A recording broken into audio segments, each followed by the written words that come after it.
Hmm.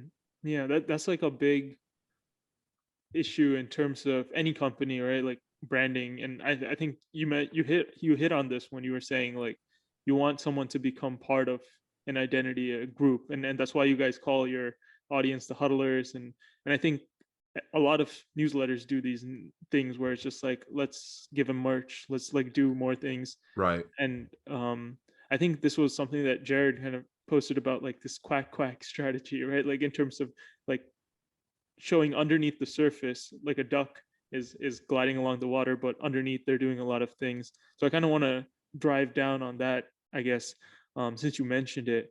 Um, when you're thinking about branding, you want it to look effortless. You want it to be something that they can such latch on. You can comment on the human condition that way.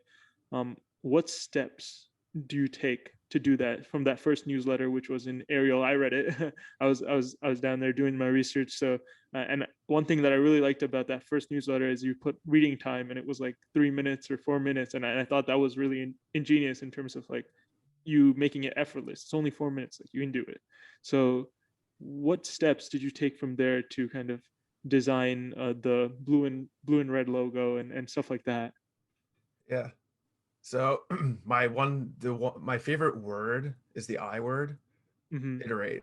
It's all about iteration. Right. Like it's my favorite word, and I will say it nonstop. I'm very big on like continuous improvement and feedback, and I embrace it with open arms. So like after this, like I want you to tell me your feedback on what you think about the Yeah. huddle, and then I'll take it. But from the first huddle I sent in that Arial font, like Yeah. I reached out to people and said, "What do you think?" Hmm. Like my college friend Johnny, he read it, gave me feedback. I'm like, good, good to change it up. Hmm. Got all of my most of my class on board. Yeah. I'm like, what do you think? And they let me know. What one feedback I remember early on was someone said, I hate how you bold every like all these words throughout the email. They're like, it's too distracting. I'm like, good, not going to bold it anymore. And so we just keep iterating based off feedback. Brett joined. He was iterating with the social media. I remember he made this one post, and I was talking to my friend at Sinai, and I'm like, "What do you think of this Medicare versus Medicaid post?" He's like, "There's too much going on. It's too distract. There's so much in the background. It's too distracting." And so, like after that, we made the Instagram try to look as simple as possible. Hmm. And Brett has this new saying for how to design the Instagram. It needs to be simple, succinct, and shareable. Hmm. And uh, so it's just really all about feedback. And I ask everyone for feedback.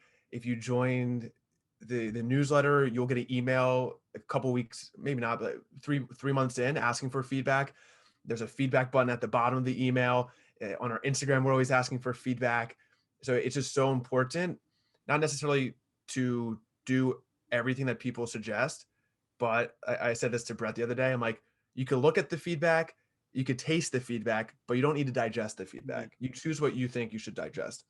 So I think that's been the key to our growth and making it look quote unquote easy to Hmm. others, but deep down, like we are like like in the trenches, asking for feedback, iterating, getting into arguments about what we should do, what we shouldn't do, and trying to move forward. Yeah. Yeah. Just to add to that, I mean, there's so many small changes that, like, to the average reader, you wouldn't notice, but even slight changes in our tone and the way we write, because a big thing is our voice. That's our personality of Healthcare Huddle. Slight changes in the coloring of our graphics in the newsletter, outside the newsletter, even on our website.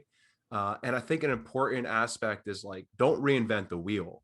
There were other companies that were doing similar things like this that have amassed huge followings, that have grown very strong communities. What can we learn from them, but kind of turn in our own huddlefied way, I like to say. And that's kind of what we did with like the organization of the newsletter, with the organization of our social media posts, with the way that we interact with our audience. And that's been a huge driver for our growth and what we're building.